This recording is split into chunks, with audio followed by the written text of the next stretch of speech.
Another episode. We are at episode 2 already of season 4, which just started yesterday. You might want to check it out. I have Pang Attack. I just put it up today.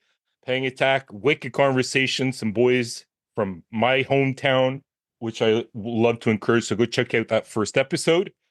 But moving on to our second episode, I have Sumner Bright here from the Clearwater Swimmers. Just a great name. Love it. I love your name and I love your band name. Just beautiful together. Um, and we're going to talk about Sumner's new record. It's his first self-titled that's coming out, and kind of how he got to this point through the various paths that the musical journey has shaped for him. So, Sumner, it's really cool to have you on. Really nice to chat with you today.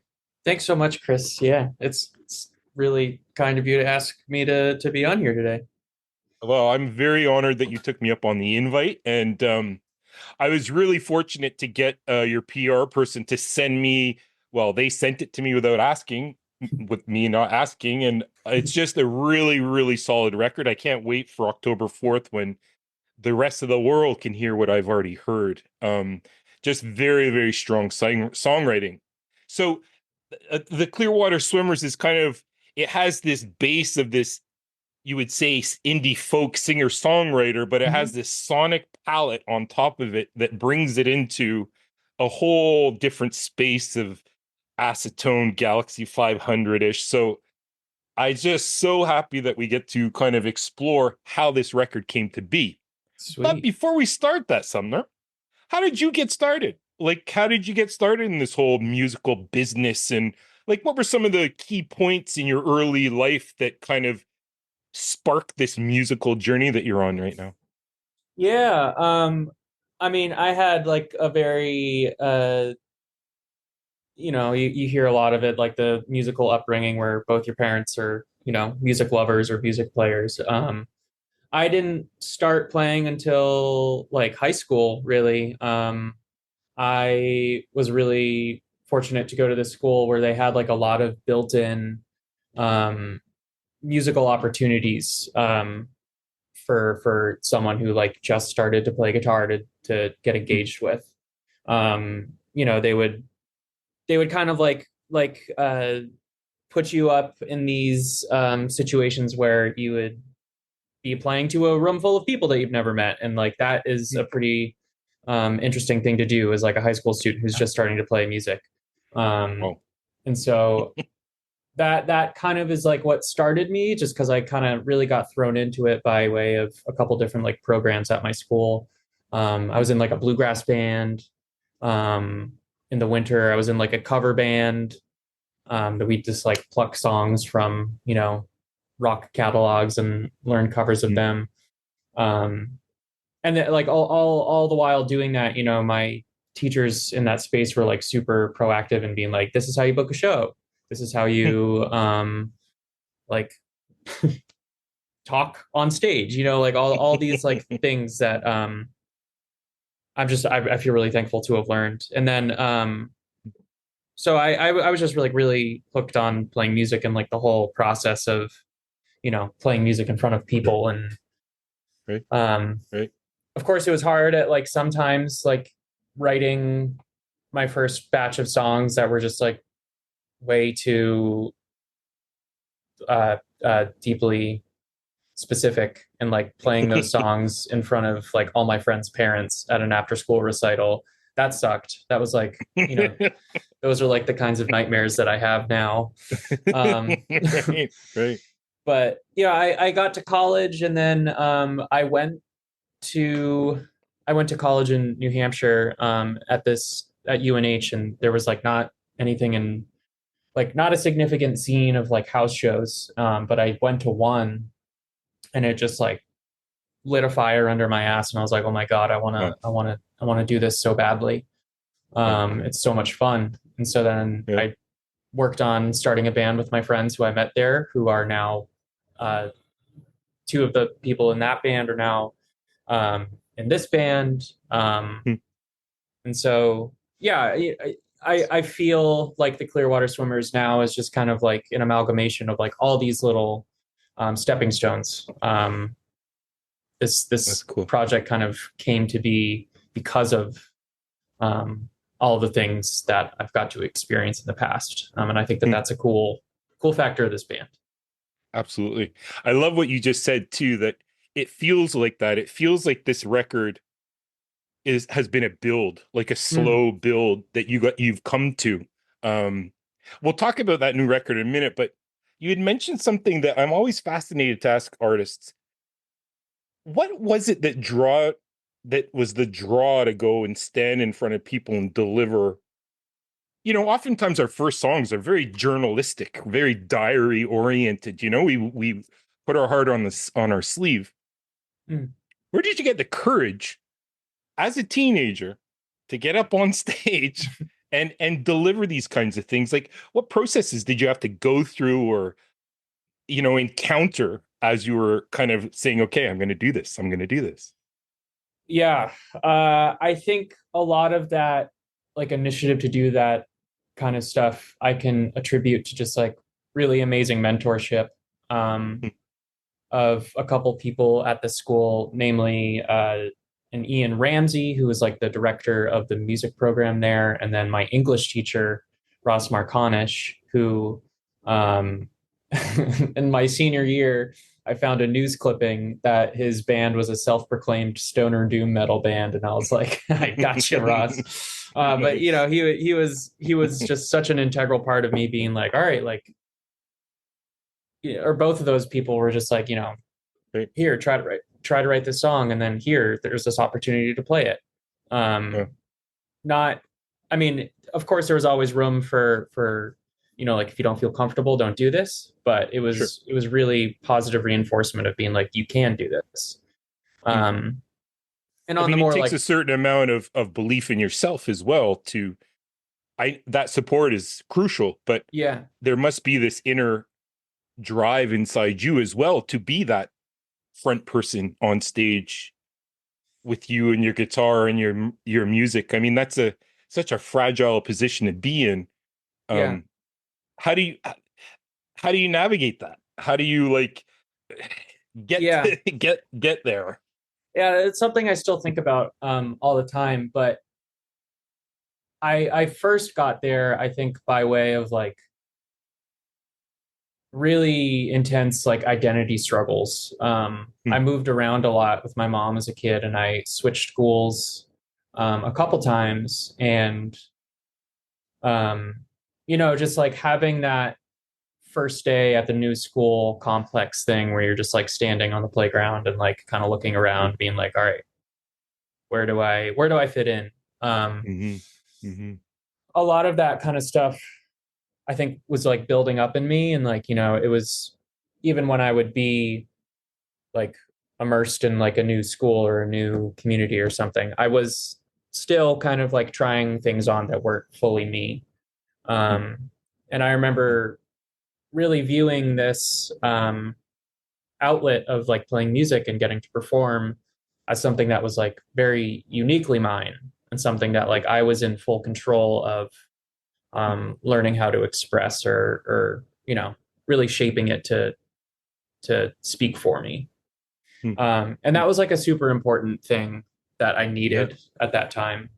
totally. Otherwise, I think I would have probably gone like way down the rabbit hole of identity crisis and probably like lost myself along the way, you know? Hmm. Yeah, yeah. And were your lyrics able to kind of like get it out of you so that were able to look at it in a different way? Or like, how Yeah. did that relationship with your words and the lyrics that you were putting forth, how did that kind of help in that process? Yeah. Um, I appreciate you framing it that way, because it was really like at first it started as like kind of a way to talk to myself, Hmm. um, writing and playing songs and like learning how to process in that way. It was all very like conversational with myself. Of course, it was all like very tacky, cliched poetry about like, you know, feeling heartbreak at that young age or something like that, or a Hmm. bitter song about whatever angst I was experiencing. But at the same time, it was like it was really crucial for me to get that shit out and like just Yeah. be talking to myself in that way, being like, all right, these are emotions that I'm feeling. Here's how they sound and look on paper. Like, what do I do with that information? You know? Right. Yeah. Yeah. It's pretty impressive though. I mean, and I love asking this question too, is do you remember the first song that you wrote where it felt like I might be onto something here? Like where Mm. you put it down on tape or whatever it might have been, and you kind of were like, "Hey, I kind of like how this is going."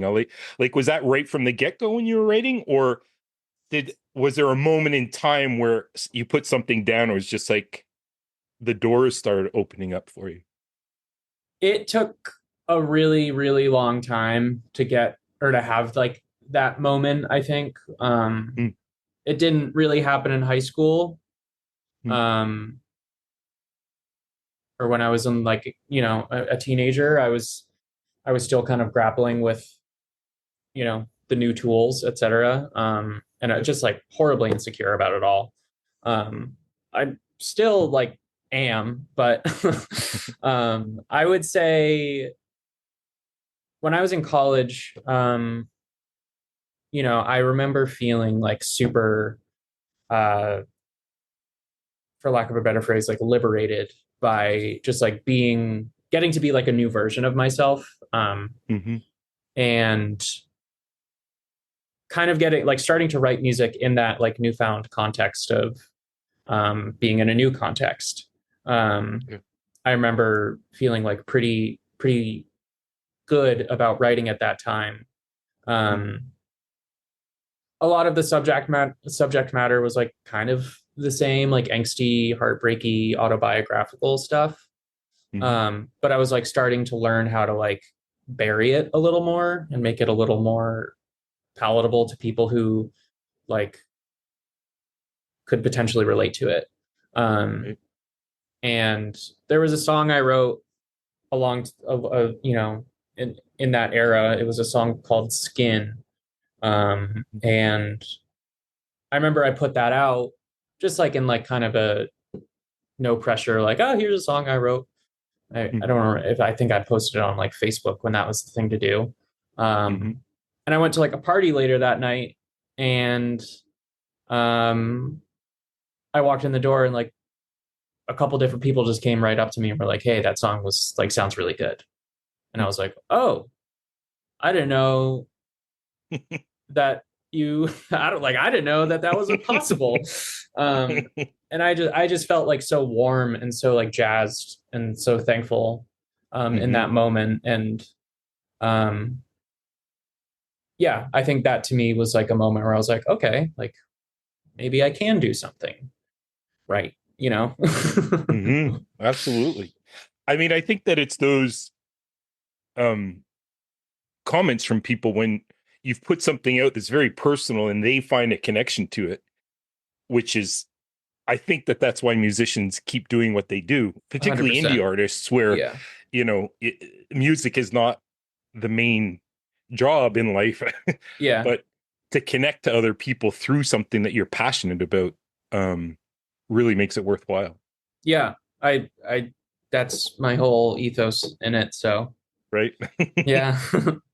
So you, how did these songs come together for the new record? Like what, were these a collection that had happened like over a long period of time, or did you like just bang them all out in a short, like how did Yeah. these songs come together?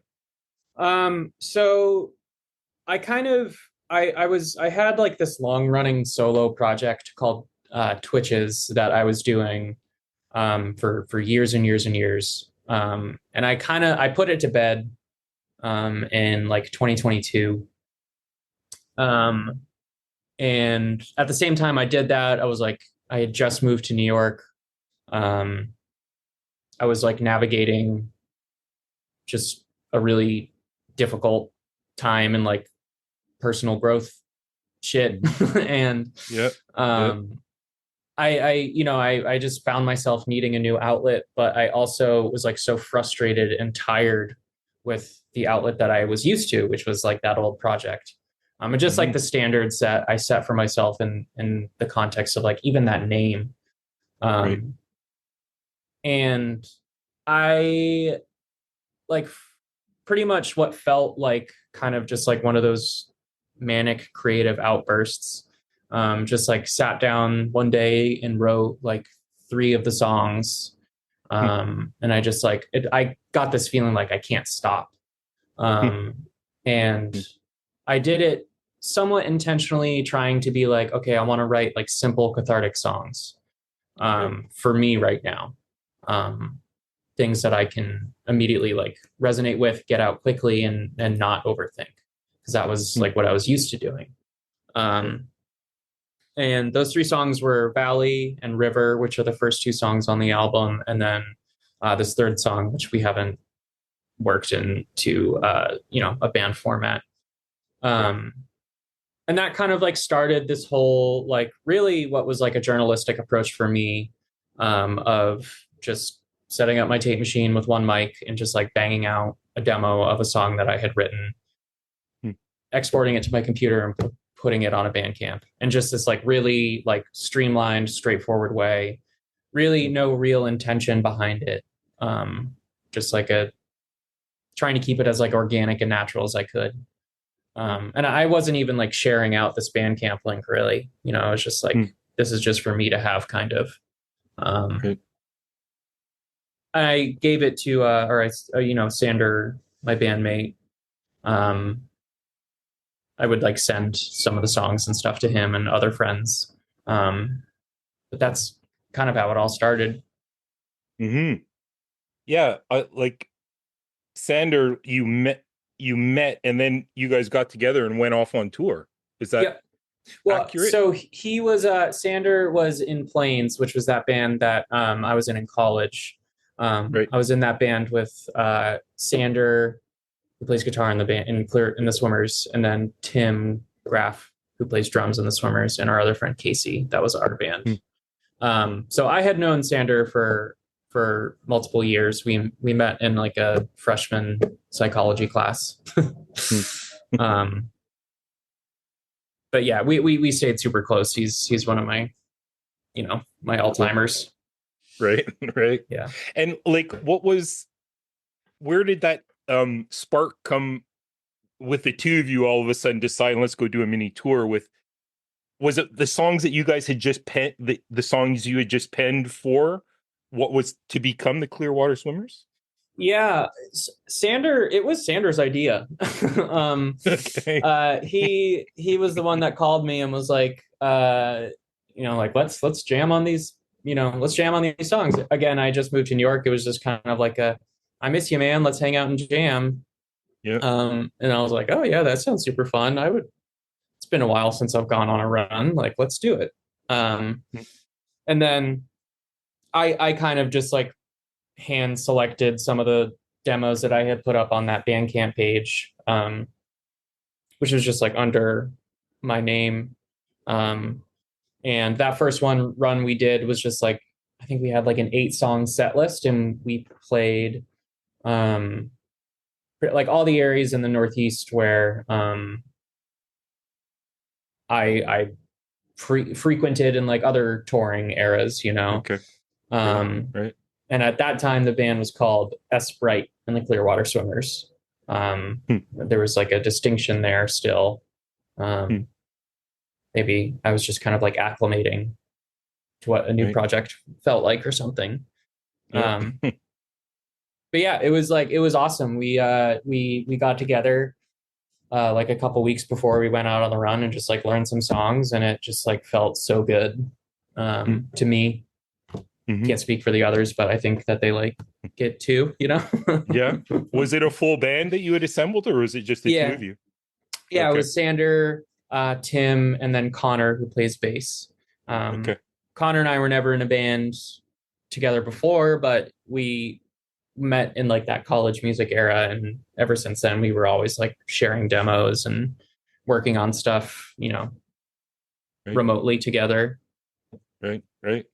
So I mean, I guess you, after this mini tour, the only decision was, let's record. Let's take like, why this stop? Stuff that we've been playing. Exactly. Cool. And I see that you have credits for the production on here as well. So Hmm. you write all the songs and you produce the record as well. With you had a helper, right? Bradford Krieger, yeah, he was That's right. the engineer at Big Nice. He did the record with us. Cool.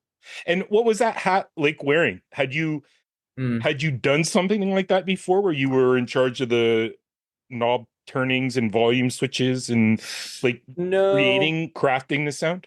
yeah, all the other like all the stuff that I had recorded in the past that was all like self done, and I knew that I didn't want to do it for this record just because I'm not like all that talented at mixing things myself. And uh, yeah, so we booked some studio time at this studio, Big Nice in Providence, Rhode Island. Um, Never met Bradford, the engineer, before, so we Hmm. were kind of all going into it a little blind and like pretty nervous.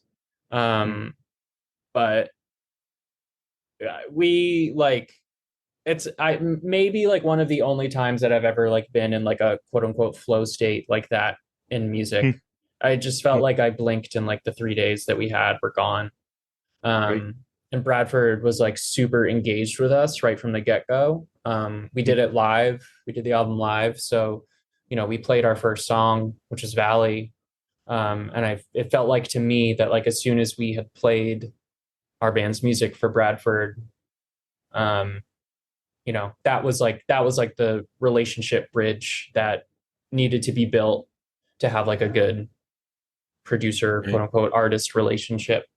Right. Um, Right. and it was just like so he was like so engaged and enthusiastic about the sound, and I don't think we could have tracked and finished the album in those 3 days if not for just like that level of engagement. It was really really special. It was like affirming to me. It was like horribly self-conscious the whole time, but he like he knew just where to pull me out, Yeah. um yeah. That's pretty sweet. Pretty Yeah. sweet.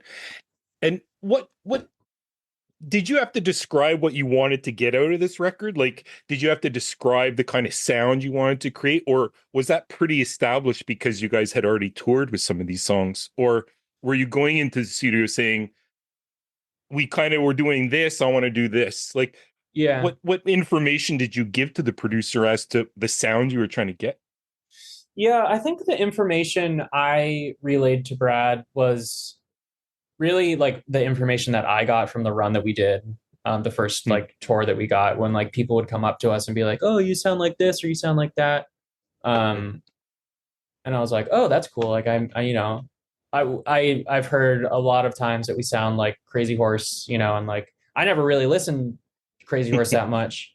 Um, I always like attributed my inspiration for the Swimmers to being like more folks in like the Songs Ohio acetone ballpark. Right. Um, Right. but Right. so yeah, I gave Bradford like, here are some of my favorite records. Hmm. Here the way that I like the drum sound on this song. Blah blah blah blah blah. Yeah.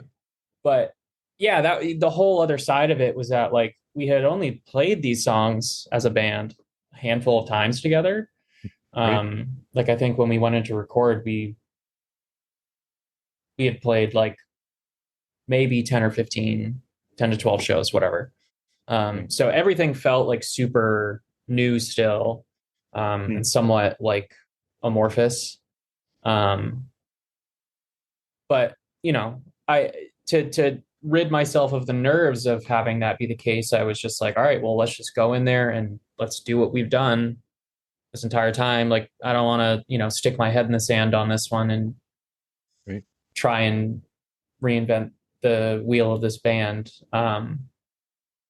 And so I just kind of like Yeah. told him, like, here's what I like the sounds of, and this is our band. Like, Make what it can be happen. done? Yeah. That's right.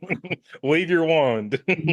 um, and what's your like? You've had some time, I'm sure, to listen to the record a few Hmm. times. It's almost ready to come out again, guys. October 4th, this record is set to drop. What are your feelings about it now after gone through the process, and now here you have your artifact? How are Yeah. you feeling about it? Like, how did you feel that process went from, writing the songs, touring, going into the studio 3 days, boom. Like, Yeah. talk a bit about that. I mean, yeah, I treat it like an artifact. Mm, I feel like super proud of our group hmm for being down to, record this album and like really put the time and effort in to like invest in it. I like from a sonic perspective, I'm sick of it. I've listened to it a bunch of times. Right, And right. I'm ready to do it again. But I'm just like really proud of it. It feels like this um yeah, just like this artifact of work that hmm really does feel like both a bookend and the beginning of a new chapter for me. Um Cool. just in how I regard myself as like a musician. hmm Like I finally can say that like I feel like a musician now, which is like Awesome. an identity question thing that I always struggled with. Right, Um, right. and I Well, love, yep, yeah, yep. I love my band members too, and I don't think, That's great. yeah, yeah, it's awesome. Amazing, amazing. Well, I think you should be super proud of this accomplishment. It's nothing small. Thank And I'm you, sure the thank you very toil and much. trouble that you've gone through to get to this point, it's hard to describe in words. You got to live it to Mhm. understand it, really. Um, just to kind of bring things to a close here, Sumner. So the record comes out October 4th. Yep. What what what do you have planned for the release and in the months to come? What's going down? Yeah, the gears are always turning on that. We're gonna go out for like 5 shows and kind of like all the places that our band has like hometown affiliations with. Yep. We're gonna do like that short little album release run. Um, Probably take like the rest of the year to work on some new stuff. I There's talk of like maybe recording a winter EP that's just like a barn burner, like kind of go even farther into the rock and roll world with it. Cool. Um, Cool. and then in February we're gonna go out for like 2 weeks, which I'm working on throwing that together right now. So I'll probably message you about Montreal for sure. Cool. Cool. So I mean, you manage it. You're like the manager, the producer, the writer. Like, I mean, you're a typical indie artist where you do all the things. Yeah.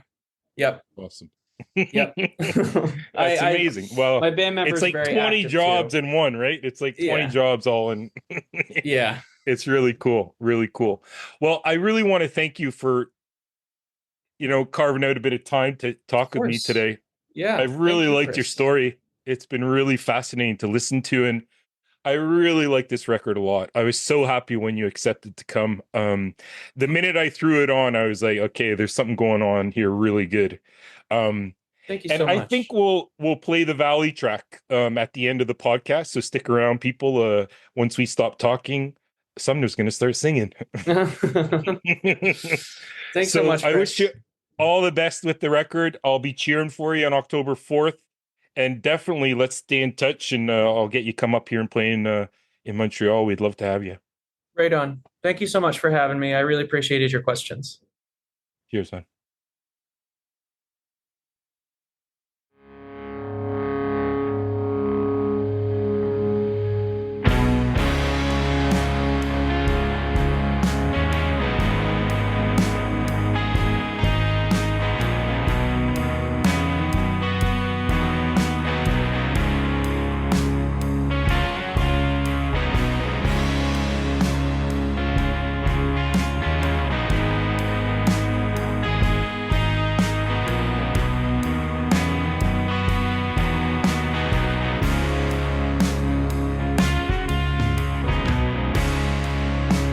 Somewhere far above the light, there's a ghost.